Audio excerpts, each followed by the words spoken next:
Hello students, welcome back to our YouTube channel civil poly. Next question हम लोग देखने वाले हैं सिंपल सर्कुलर कर्व का diagram. Most of the time MSBT के एग्जामिनेशन में ये क्वेश्चन जो है रिपीटेडली पूछा गया है।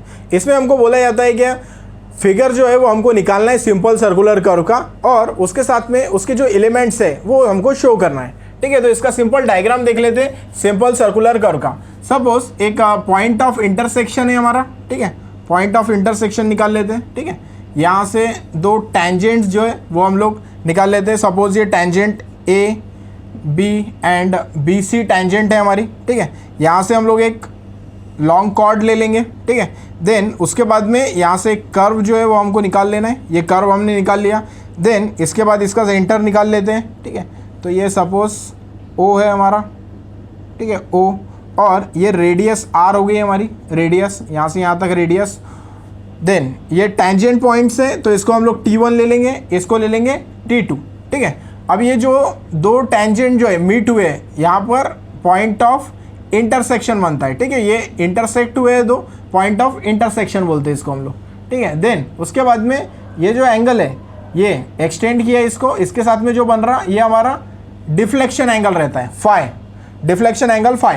देन इसके बाद में सेंटर से ले लेते हैं इसके एक, ये सेंटर से और यहाँ सेंटर तक ले लेते हैं। ठीक है, देन ये हमने मार्क कर लिया ए बी सी, इसको डी दे देते हैं, और ये मिड पॉइंट जो लॉन्ग कॉर्ड पे है उसको ई दे देते हैं। ठीक है, तो ये हो गया हमारा।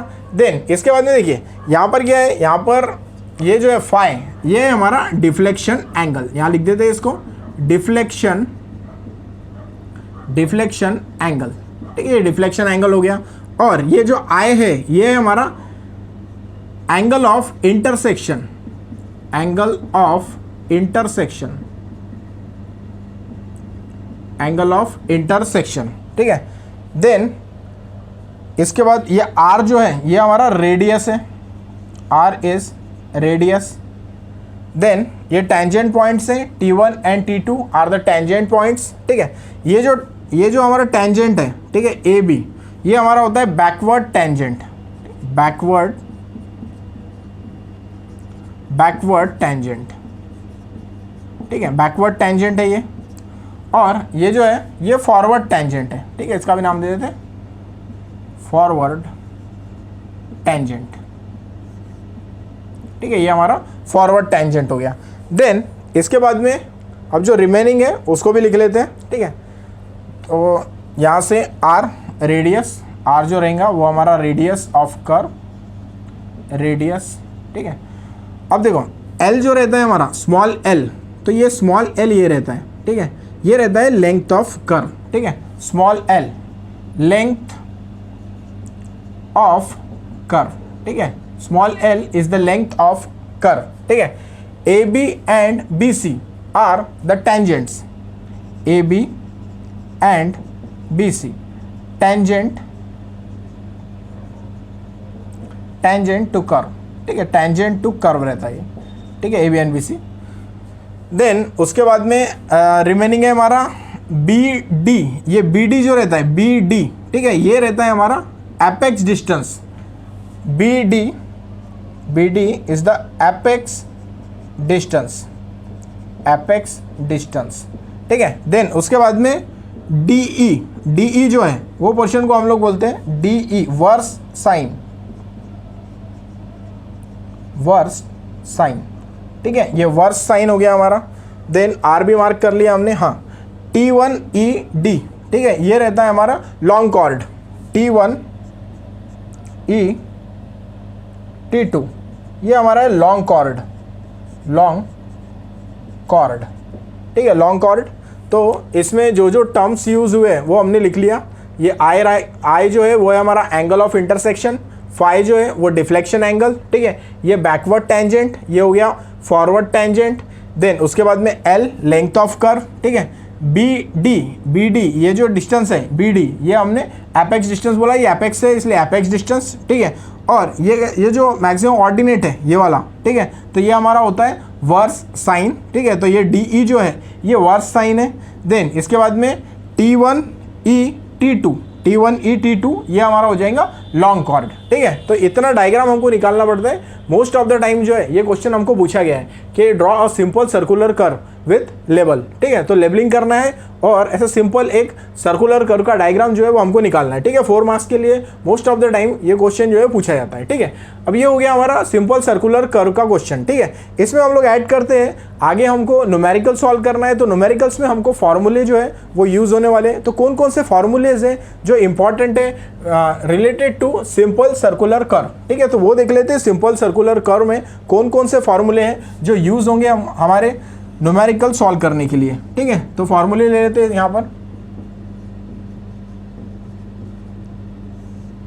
ठीक है, फॉर्मूलाज, तो हमने एक रिलेशन देखा था जिसमें हमने radius and degree of curve for long chord 30 metre उसके लिए हमने देखा था। तो उसमें हमने क्या किया था, फर्स्ट रेडियस फाइंड आउट की थी। ठीक है, रेडियस अगर हमको फाइंड आउट करना है, ठीक है, तो उसके लिए क्या किया था हमने 1720 डिवाइडेड बाय डी, ये रिलेशन यूज किया था अगर हमको 30 मीटर का लॉन्ग कॉर्ड देकर है। तो 30 मीटर के लिए हमने R = 1720 डिवाइडेड बाई डी, ये फार्मूला जो है वो हमने यूज़ किया था। ठीक है, अगर सपोज हमारा 20 मीटर के लिए रहता है तो उसके लिए फार्मूला है 1146, तो यही फार्मूला हो जाएगा second R = 1146 divided by D for 20 metre long chord. अगर 20 मीटर का देखिए तो ये फार्मूला जो है वो हमको यूज़ करना है। ठीक है, तो पहला formula 1720 divided by D for 30 metre and R = 1146 divided by D for 20 metre. ठीक है, देन उसके बाद में अगर हमको ये जो BT1 है, BT1, ठीक है, टेंजेंट लेंथ, ये टेंजेंट है, इसकी लेंथ फाइंड आउट करना है। ठीक है, BT1 की टेंजेंट लेंथ फाइंड आउट करना है। ठीक है, तो थर्ड फार्मूला जो हमारा न्यूमेरिकल सॉल्व करने के लिए यूज़ होगा तो वो है टेंजेंट लेंथ। टेंजेंट लेंथ तो वो BT1 हो सकता है और BT2 हो सकता है। ठीक है, BT2 तो वो होता है हमारा, हमको टेंजेंट लेंथ फाइंड आउट करना है BT1 और BT2, तो उसका फार्मूला है R tan phi divided by 2, R tan phi divided by 2। ठीक है, R क्या रहेगा हमारा, तो R रहेगा रेडियस, देन फाई जो है वो है हमारा डिफ्लेक्शन एंगल। ठीक है, डिफ्लेक्शन एंगल, ये फाई हम लोग यूज़ करेंगे। ठीक है, अगर सपोज हमको इंटरसेक्शन, एंगल ऑफ इंटरसेक्शन दिया है, ठीक है, तो ये टोटल जो हो जाता है वो 180 का हो जाता है। ठीक है, तो हम क्या करेंगे, इसमें से अगर हमको फाई जो है वो फाइंड आउट करना है तो 180 में से क्या करेंगे, इसको एंगल ऑफ इंटरसेक्शन जो है वो माइनस कर देंगे। ठीक है, तो फाई जो है डिफ्लेक्शन एंगल हम लोग कैलकुलेट कर सकते हैं। ठीक है, तो 180 माइनस एंगल ऑफ इंटरसेक्शन किया तो हमको फाई मिल जाएगा, या फिर मोस्ट ऑफ द न्यूमेरिकल में हमको जो डिफ्लेक्शन एंगल है वो डायरेक्टली दिया हुआ रहेगा। ठीक है, तो वो हम लोग यूज़ करेंगे। तो हमारा थर्ड फार्मूला हो गया टेंजेंट लेंथ BT1 और BT2, तो वो है R tan phi divided by 2। ठीक है, देन उसके बाद में फोर्थ वाला फार्मूला जो हमको यूज़ करना है, तो अगर सपोज हमको चेनेज फाइंड आउट करने बोला है ना, chainage of T1 find out करना है, ये इसकी चेनेज फाइंड आउट करना है T1 की। ठीक है, तो चेनेज ऑफ T1, ठीक है, तो चेनेज ऑफ T1 क्या हो जाएगा, चेनेज ऑफ T1, ठीक है, इज इक्वल टू, तो देखो चेनेज किसका फाइंड आउट करना है, ये T1 का चेनेज फाइंड आउट करना है। ठीक है, अगर सपोज हमको ये दिया हुआ है, ठीक है, chainage of this intersection point, ये देकर है हमको, बी का चेनेज देकर है इंटरसेक्शन पॉइंट का, तो हम क्या करेंगे, ये जो लेंथ है हमारी, ठीक है, BT1 की जो लेंथ आएंगी वो माइनस कर देंगे उसमें से। ठीक है, जो इंटरसेक्शन का रहेगा उसमें से माइनस कर देंगे और उससे हम लोग चेनेज ऑफ T1 जो है वो फाइंड आउट करेंगे। तो चेनेज ऑफ T1 का सिंपल फॉर्मूला याद रखना है हमको, chainage of T1 is equal to, chainage of T1 is equal to chainage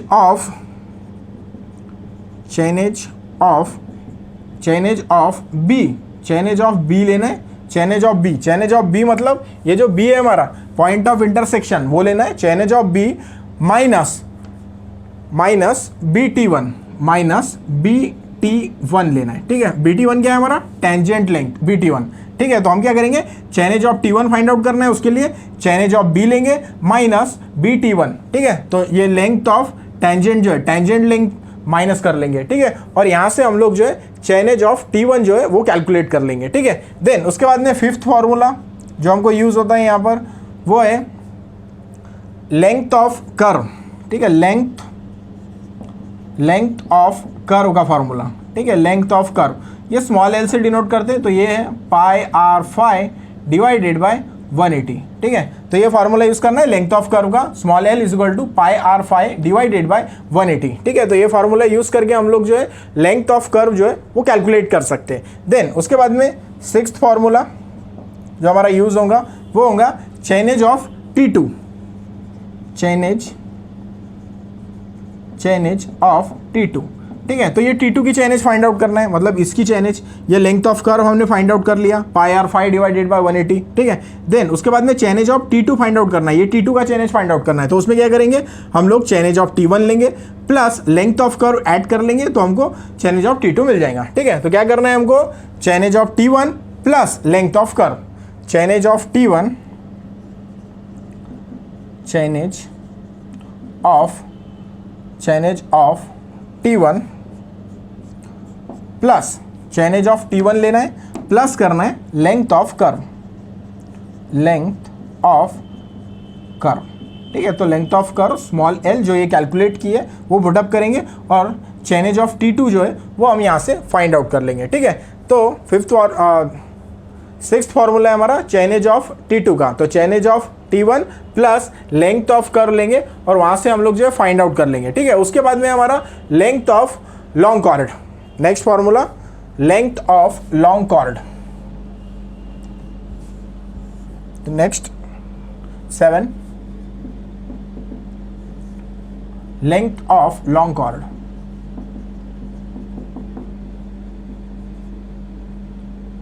length of long chord, ठीक है। तो लेंथ ऑफ लॉन्ग कॉर्ड का फार्मूला है हमारा 2r sine phi divided by 2। Length of long chord capital L से denote करेंगे हम उसको, capital L is equal to 2r sine phi divided by 2, ठीक है। ये फार्मूला यूज करना है हमको। लेंथ ऑफ लॉन्ग कॉर्ड अगर बोला उसने कैलकुलेट करने के लिए तो 2r sine phi divided by 2, ये फार्मूला हमको जो है यूज करना है और यहाँ से हम लोग लेंथ ऑफ लॉन्ग कॉर्ड जो है वो कैलकुलेट कर सकते हैं, मतलब कि ये T1E T2, ठीक है, ये हमको कैलकुलेट करना है। तो ये कैलकुलेट करने के लिए हम लोग 2r साइन 5/2 फार्मूला यूज करेंगे और लेंथ ऑफ लॉन्ग कॉर्ड जो है वो कैलकुलेट करेंगे, ठीक है। उसके बाद में फार्मूला है हमारा एपेक्स डिस्टेंस का, ठीक है। एपेक्स डिस्टेंस ये भी काम आता है हमारा, apex distance,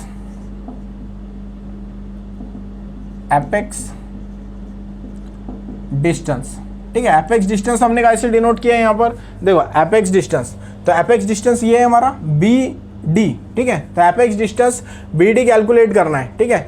apex distance BD calculate करना है, एपेक्स डिस्टेंस, ठीक है। तो इसके लिए फार्मूला है R into sec phi divided by 2 minus 1, ठीक है। ये फार्मूला यूज करना है हमको, R into sec phi divided by 2 minus 1। अगर एपेक्स डिस्टेंस कैलकुलेट करने बोला तो ये फार्मूला यूज करना है R multiplied by sec 5/2 minus 1, ठीक है। देन उसके बाद में लास्ट है हमारा वर्स साइन, ठीक है। वर्स साइन का अगर बोला हमको, वर्स साइन फाइंड आउट करने के लिए, ठीक है, तो 9 नंबर का है वर्स साइन,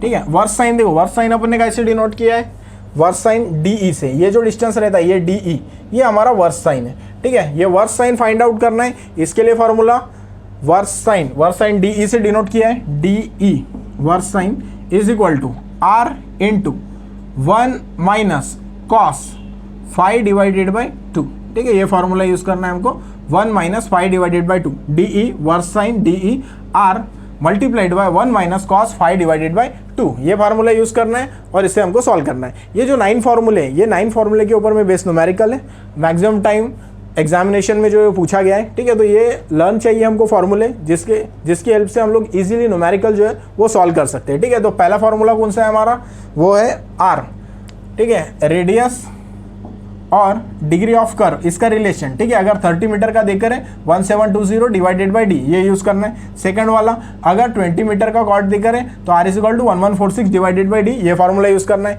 देन थर्ड वाला है हमारा टेंजेंट लेंथ BT1 और BT2, ठीक है। तो उसके लिए फार्मूला है R tan phi divided by 2, ठीक है। तो R tan phi divided by 2 ये फार्मूला यूज करना है हमको। देन चेनेज ऑफ T1 अगर फाइंड आउट करना है, तो chainage of T1 find out करना है, तो उसके लिए क्या करेंगे हम लोग, चेनेज ऑफ T1 ये फाइंड आउट करना है, तो उसके लिए हम लोग chainage of B minus BT1 minus कर देंगे, ठीक है।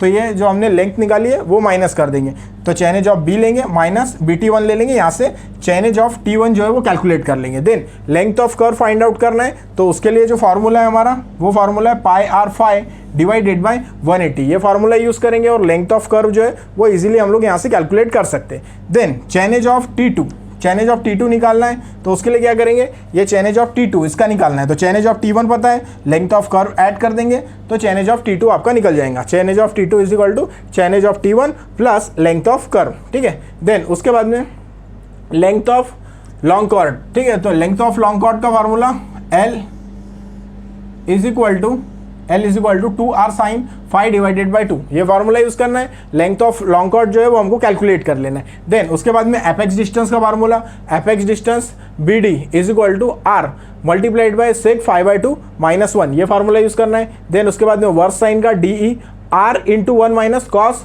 5 डिवाइडेड बाई 2, देखो यहाँ पे सेक 5/2 पहले आया, यहाँ पर कॉस 5/2 बाद में आया, 1 के बाद में आया है, ठीक है, तो ये ध्यान में रखना है, सेक 5/2 minus 1 minus cos 5 divided by 2, ठीक है। तो ये इतने फार्मूले अगर याद है तो इसके बेस का न्यूमेरिकल जो है वो हम लोग इजीली जो है वो सॉल्व कर सकते हैं।